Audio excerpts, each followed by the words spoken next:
राज्य प्रशासन, ये एक बहुत बड़ी और जटिल मशीन की तरह है। बिल्कुल। पर सवाल यह है कि इस मशीन का दिमाग कहाँ है, इसका नर्वस सिस्टम कहाँ है जो हर हिस्से को नियंत्रित करता है और ये तय करता है कि हाथ पैर सही तालमेल में काम करें। आज हम इसी तंत्र का तंत्र यानी राज्य सचिवालय की गहराई से पड़ताल करेंगे। बिल्कुल, और हमारे पास जो नोट्स हैं वो एक तरह से इस पूरे सिस्टम का एक्सरे करते हैं। सचिवालय की बनावट कैसी है, उसके काम क्या हैं, और सबसे महत्वपूर्ण, हाँ सबसे महत्वपूर्ण, उस एक पद की भूमिका जो इस पूरे सिस्टम को एक साथ जोड़े रखता है, यानी मुख्य सचिव। तुम्हारा मकसद साफ है, ये समझना कि राज्य सरकार की नीतियां आखिर बनती कैसे हैं, कागज से जमीन तक का सफर क्या होता है, और मुख्य सचिव को प्रशासन का किंगपिन क्यों कहा जाता है। हम खास तौर पर राजस्थान के संदर्भ में भी कुछ दिलचस्प बातें जानेंगे। जरूर। चलिए इस जटिल मशीन को खोलकर देखते हैं इसके पुर्जे कैसे काम करते हैं। बिल्कुल। तो शुरुआत सबसे बुनियादी सवाल से करते हैं। हाँ, सबसे पहले तो यही कि ये सचिवालय या सेक्रेटेरिएट ये है क्या भला। सुनने में बहुत भारी भरकम शब्द लगता है। हाँ लगता है, पर सरल शब्दों में सचिवालय राज्य सरकार का टॉप लेवल ऑफिस है। टॉप लेवल मतलब सबसे ऊंचा दफ्तर। हाँ, ये वो जगह है जहां सरकार का थिंक टैंक काम करता है। यहीं पर सभी विभागों के राजनीतिक बॉस यानी मंत्री ओके। और प्रशासनिक बॉस यानी सचिव एक साथ बैठकर नीतियां और कानून बनाते हैं। यहीं से पूरे राज्य के लिए दिशा तय होती है। हमारे नोट्स में इसे समझाने के लिए एक बड़ी दिलचस्प तुलना है मस्तिष्क और हाथ की। हाँ, और ये इसे समझने का सबसे अच्छा तरीका है मेरे ख्याल से। सचिवालय मस्तिष्क है जो सोचता है, योजना बनाता है, नीति तय करता है। और हाथ? और एक दूसरी बॉडी है निदेशालय या डायरेक्टरेट, जो सचिवालय के नीचे काम करती है। वो हाथ है जो उन नीतियों और कार्यक्रमों को जमीन पर असल में लागू करता है। ये दिमाग और हाथ वाली तुलना सुनने में तो अच्छी है, लेकिन क्या ये थोड़ी ज्यादा सरल नहीं है? मतलब असल में तो निदेशालय के लोग भी जमीनी हकीकत के आधार पर सचिवालय को फीडबैक देते होंगे, तो ये एक टू वे स्ट्रीट होनी चाहिए, है ना? आपका सवाल बिल्कुल सही है। देखिए, ये एक टू वे स्ट्रीट ही है या होनी चाहिए। अच्छा। एक अच्छा प्रशासनिक सिस्टम वही है जहां हाथ से मिली जानकारी यानी जमीनी हकीकत वापस दिमाग तक पहुंचे ताकि नीतियों में सुधार हो सके। लेकिन मोटे तौर पर काम का बंटवारा ऐसा ही है। सचिवालय नीति बनाता है, निदेशालय उसे लागू करता है। ठीक है, तो इस अंतर को और साफ करने के लिए नोट्स में स्टाफ एजेंसी और लाइन एजेंसी जैसे शब्द इस्तेमाल हुए हैं। ये थोड़ा टेक्निकल लगता है। इसे एक और उदाहरण से समझते हैं। मान लीजिए सरकार एक फिल्म बना रही है। ओके। तो सचिवालय वो राइटर और डायरेक्टर है जो स्क्रिप्ट लिखता है, विजन तय करता है और बताता है कि शॉट कैसे लेना है। ये हुई स्टाफ एजेंसी जो सलाह और योजना पर काम करती है। और निदेशालय वो पूरी प्रोडक्शन टीम है, कैमरा वाले, लाइट वाले, एक्टर्स जो असल में सेट पर जाकर उस स्क्रिप्ट और विजन के हिसाब से शूटिंग करती है। अच्छा। ये हुई लाइन एजेंसी जो सीधे तौर पर काम को अंजाम देती है। तो एक का काम सोचना है, दूसरे का उसे अमल में लाना। ये तो बहुत अच्छे से समझ में आया। एक और बड़ा फर्क संपर्क का भी होगा। क्या निदेशालय का हेड सीधे मंत्री से बात कर सकता है? नहीं, या उसे हमेशा सचिवालय के जरिए ही जाना पड़ता है? यही एक और मुख्य अंतर है। सचिव का मंत्री से सीधा संपर्क होता है। वो मंत्री का सबसे पहला प्रशासनिक सलाहकार होता है। लेकिन निदेशालय का मंत्री से सीधा संपर्क नहीं होता। वो अपनी बात सचिवालय के माध्यम से ही ऊपर पहुंचाता है। तो पूरी हायरार्की सचिवालय से होकर गुजरती है। और ये पूरा सिस्टम, ये व्यवस्था भारत में शुरू कहाँ से हुई? क्या ये आजादी के बाद हमने बनाई है? नहीं, ये भी अंग्रेजों की देन है। भारत में प्रांतीय सचिवालय की व्यवस्था 1843 में ही अस्तित्व में आ गई थी। 1843 में? मतलब बहुत पुरानी व्यवस्था है ये। जी, और अगर हम विशेष रूप से राजस्थान की बात करें तो यहाँ इसकी स्थापना 13 अप्रैल 1949 को हुई थी। 1949? हाँ, शंकरराव देव समिति की सिफारिश पर। अच्छा, यानी राजस्थान के गठन के कुछ ही दिनों बाद। जाहिर है किसी भी नई सरकार को चलाने के लिए सबसे पहले एक दिमाग की जरूरत तो पड़ेगी ही। बिल्कुल। और इसकी स्थापना जयपुर में हुई थी। तो ये एक विरासत है जो आज भी हमारे प्रशासनिक ढांचे की नींव है। तो ये तो हुई नींव की बात। अब इस मस्तिष्क के अंदर चलते हैं। इसकी संरचना कैसी है? इसमें कौन कौन लोग होते हैं?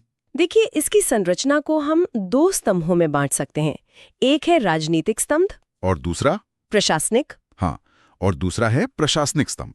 दोनों एक दूसरे के साथ मिलकर काम करते हैं। राजनीतिक स्तंभ तो साफ है। इसमें सरकार के चुने हुए प्रतिनिधि होंगे, मतलब मुख्यमंत्री और उनके मंत्री। सही। राजनीतिक संरचना में सबसे ऊपर मुख्यमंत्री, फिर कैबिनेट मंत्री और उनके बाद राज्य मंत्री आते हैं। ये वो लोग हैं जो जनता की इच्छा का प्रतिनिधित्व करते हैं और अंतिम निर्णय लेते हैं। बिल्कुल। और प्रशासनिक स्तंभ? ये पूरी नौकरशाही की हायरार्की होगी, है ना? एकदम सही। प्रशासनिक संरचना में सबसे ऊंचा पद होता है मुख्य सचिव का। वो पूरे राज्य की नौकरशाही के मुखिया होते हैं। ओके। उनके नीचे अतिरिक्त मुख्य सचिव, फिर प्रधान सचिव या सचिव, और फिर ये पूरी चेन नीचे तक जाती है। संयुक्त सचिव, उप सचिव, सहायक सचिव से लेकर एलडीसी तक। ठीक है। तो ये पूरी राजनीतिक और प्रशासनिक टीम मिलकर करती क्या है? अगर हमें सचिवालय के मुख्य कामों को कुछ बिंदुओं में समेटना हो तो वो क्या होंगे? इसका सबसे पहला और मुख्य काम है नीति निर्माण, पॉलिसी मेकिंग। हाँ, सरकार क्या करेगी, कैसे करेगी, कौन सी योजना लाएगी, ये सब यहीं तय होता है। दूसरा बड़ा काम है बजट और वित्त। राज्य का पैसा कहाँ से आएगा, कहाँ खर्च होगा, इसका पूरा हिसाब किताब और नियंत्रण सचिवालय ही रखता है। तो नीतियां और बजट, ये तो समझ में आया। लेकिन जब कोई नया कानून बनता है, जैसे मान लीजिए सड़क सुरक्षा पर कोई नया नियम लाना है, तो उसकी शुरुआत भी यहीं से होती है? बिल्कुल। उसकी पहली कानूनी ड्राफ्टिंग सचिवालय में ही होती है। लेकिन एक और बहुत जरूरी काम है। वो क्या? विधानमंडलीय कार्यों में मंत्रियों की सहायता करना। जब विधानसभा में किसी बिल पर बहस होती है या कोई विधायक किसी मंत्री से सवाल पूछता है, हाँ, वो 0R में जो सवाल पूछे जाते हैं। सही। तो उस सवाल का जवाब क्या होगा, कौन से आंकड़े देने हैं, इसकी पूरी तैयारी सचिव और उनका विभाग ही करके मंत्री को देते हैं। मतलब मंत्री तो सदन में सिर्फ चेहरा होते हैं, पीछे की पूरी मेहनत सचिवालय की होती है। हाँ, काफी हद तक। और एक और बहुत महत्वपूर्ण काम है समन्वय, यानी कोऑर्डिनेशन। एक राज्य में दर्जनों विभाग होते हैं, स्वास्थ्य, शिक्षा, सड़क, पानी, इन सब में तालमेल बिठाना ताकि सरकार की नीतियां एक दूसरे से टकराएं नहीं, ये जिम्मेदारी भी सचिवालय की ही है। तो अगर सचिवालय दिमाग है, तो ये उस दिमाग का वो हिस्सा है जो ये पक्का करता है कि शरीर के सारे अंग एक साथ एक ताल में काम करें। आपने बिल्कुल सही पकड़ा। बिना इसके तो पूरी मशीनरी ही लड़खड़ा जाएगी। बिल्कुल। इसके अलावा कार्मिक प्रशासन यानी IAS, RAS जैसे अधिकारियों की भर्ती, ट्रेनिंग, ट्रांसफर, प्रमोशन से जुड़े नियम बनाना भी यहीं से नियंत्रित होता है। और आखिर में ये सिर्फ नीतियां बनाता नहीं, उनका मूल्यांकन भी करता है। मूल्यांकन मतलब समीक्षा? हाँ, ये देखना कि जो योजना लागू हुई उसका जमीन पर असर क्या हुआ और जरूरत पड़ने पर उसमें सुधार भी करना। तो ये तो हुई पूरी मशीनरी और उसके अलग अलग पुर्जों की बात। लेकिन हर बड़ी मशीन का एक मास्टर कंट्रोलर होता है। हमारे नोट्स में उसे ही प्रशासन का किंग पिन कहा गया है, यानी मुख्य सचिव। ये नाम अपने आप में बहुत कुछ कहता है। ये पद इतना खास क्यों है? क्योंकि मुख्य सचिव एक व्यक्ति नहीं बल्कि एक संस्था की तरह है। वो एक साथ कई टोपियां पहनता है। जैसे कि? वो राज्य की पूरी सिविल सेवा का प्रमुख है, राज्य सचिवालय का प्रशासनिक मुखिया है और साथ ही मंत्रिमंडल का पदेन सचिव यानी एक्स ऑफिशियो सेक्रेटरी भी होता है। पदेन सचिव? इसका क्या मतलब हुआ? इसका मतलब है कि जब भी कैबिनेट की मीटिंग होती है तो वो उस मीटिंग के सचिव के तौर पर वहां मौजूद रहता है। अच्छा, तो इनकी नियुक्ति कौन करता है? क्या ये प्रमोशन से मिलने वाला सबसे ऊंचा पद है? नहीं, ये मुख्यमंत्री का विशेषाधिकार है। इनकी नियुक्ति सीधे मुख्यमंत्री द्वारा की जाती है। मतलब ये एक तरह से पॉलिटिकल अपॉइंटमेंट है? नहीं, पॉलिटिकल नहीं। आमतौर पर ये भारतीय प्रशासनिक सेवा यानी IAS का एक सबसे वरिष्ठ और अनुभवी अधिकारी होता है, लेकिन सबसे जरूरी योग्यता है मुख्यमंत्री का विश्वास। अच्छा, मुख्यमंत्री का विश्वास। हाँ, मुख्यमंत्री उस अधिकारी को चुनता है जिसके साथ उनकी सबसे अच्छी ट्यूनिंग हो और जिसकी काबिलियत पर उन्हें पूरा भरोसा हो। तो मुख्यमंत्री का मुख्य सलाहकार होने के अलावा इनकी और क्या भूमिकाएं हैं? जैसा मैंने कहा, वो मंत्रिमंडल के सचिव होते हैं। कैबिनेट की बैठकों का एजेंडा तैयार करना, बैठकों में लिए गए फैसलों का रिकॉर्ड रखना और उन्हें लागू करवाना। हाँ, और उन्हें संबंधित विभागों तक पहुंचाकर लागू करवाना, ये सब इनकी जिम्मेदारी है। साथ ही वो सचिवालय के सभी सचिवों के मुखिया होते हैं। वो एक कैप्टन की तरह है जो अपनी पूरी टीम को निर्देश देते हैं और उनके कामों में तालमेल बिठाते हैं। हमारे नोट्स में इनके लिए एक बड़ा दिलचस्प शब्द इस्तेमाल हुआ है, अवशिष्ट वसीयतदार यानी रेजिडुअल लेगेटी। ये सुनने में थोड़ा अजीब लगता है, इसका क्या मतलब हुआ? इसका मतलब है प्रशासन का वो हर काम जो किसी और विभाग या सचिव के हिस्से में साफ साफ नहीं आता, वो इनके पास आ जाता है। हाँ, वो अंत में मुख्य सचिव के पास ही आता है। वो एक तरह से प्रशासन का संकट मोचक है। तो इसका मतलब ये हुआ कि जब कोई नई चुनौती आती है, जैसे कोई अचानक आई महामारी या कोई बड़ा साइबर अटैक जिसका कोई तय विभाग नहीं है, बिल्कुल, तो उसकी पहली जिम्मेदारी सीधे मुख्य सचिव पर आ जाती है। ये तो एक बहुत बड़ी ताकत भी है और एक बहुत बड़ी जिम्मेदारी भी। आपने इसकी नब्ज पकड़ ली। यही इस पद की असली ताकत और चुनौती है।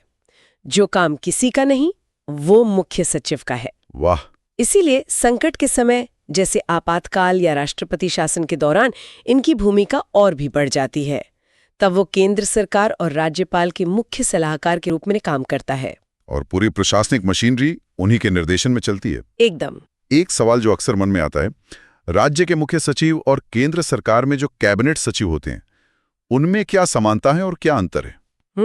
बहुत अच्छा सवाल है। क्योंकि दोनों ही अपनी अपनी सरकार में सबसे बड़े बाबू माने जाते हैं। सही, समानता साफ है। दोनों ही अपने अपने सचिवालय के मुखिया हैं, दोनों ही अपने प्रधानमंत्री या मुख्यमंत्री के मुख्य सलाहकार होते हैं, और दोनों ही वरिष्ठ IAS अधिकारी होते हैं। लेकिन अंतर ज्यादा दिलचस्प होगा। हाँ, और सबसे बड़ा अंतर ये है कि मुख्य सचिव अपने राज्य का प्रशासनिक प्रमुख होता है। पूरे राज्य का। हाँ, पूरे राज्य का। और उसके पास ये अवशिष्ट शक्तियां होती हैं जिसकी हमने अभी बात की। ओके। जबकि केंद्र में कैबिनेट सचिव भारत सरकार का प्रशासनिक प्रमुख नहीं होता। ये तो बड़ी दिलचस्प बात है। जी, केंद्र में हर मंत्रालय का सचिव अपने विभाग का प्रमुख होता है और सीधे अपने मंत्री के प्रति जवाबदेह होता है।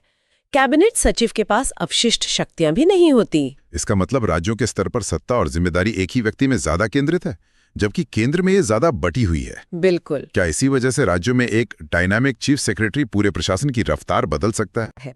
एक अच्छा मुख्य सचिव मुख्यमंत्री के विजन को हकीकत में बदल सकता है, और एक कमजोर मुख्य सचिव पूरी सरकार की गति को धीमा कर सकता है। एकदम सही कहा आपने। ये तो वाकई में एक महत्वपूर्ण जानकारी है। अब थोड़ी बात करते हैं राजस्थान की विरासत की। मुख्य सचिवों के पद से जुड़े कुछ रोचक तथ्य क्या हैं हमारे पास? राजस्थान के संदर्भ में कुछ बहुत दिलचस्प तथ्य हैं। राज्य के पहले मुख्य सचिव थे श्री के राधाकृष्णन जी, जिन्होंने 13 अप्रैल 1949 को पदभार संभाला था। और सबसे लंबा कार्यकाल रहा श्री भगवंत सिंह मेहता का। और सबसे छोटा कार्यकाल था श्री RD थापर का, जो सिर्फ 50 दिन ही इस पद पर रहे। सिर्फ 50 दिन? ये तो हैरान करने वाला है।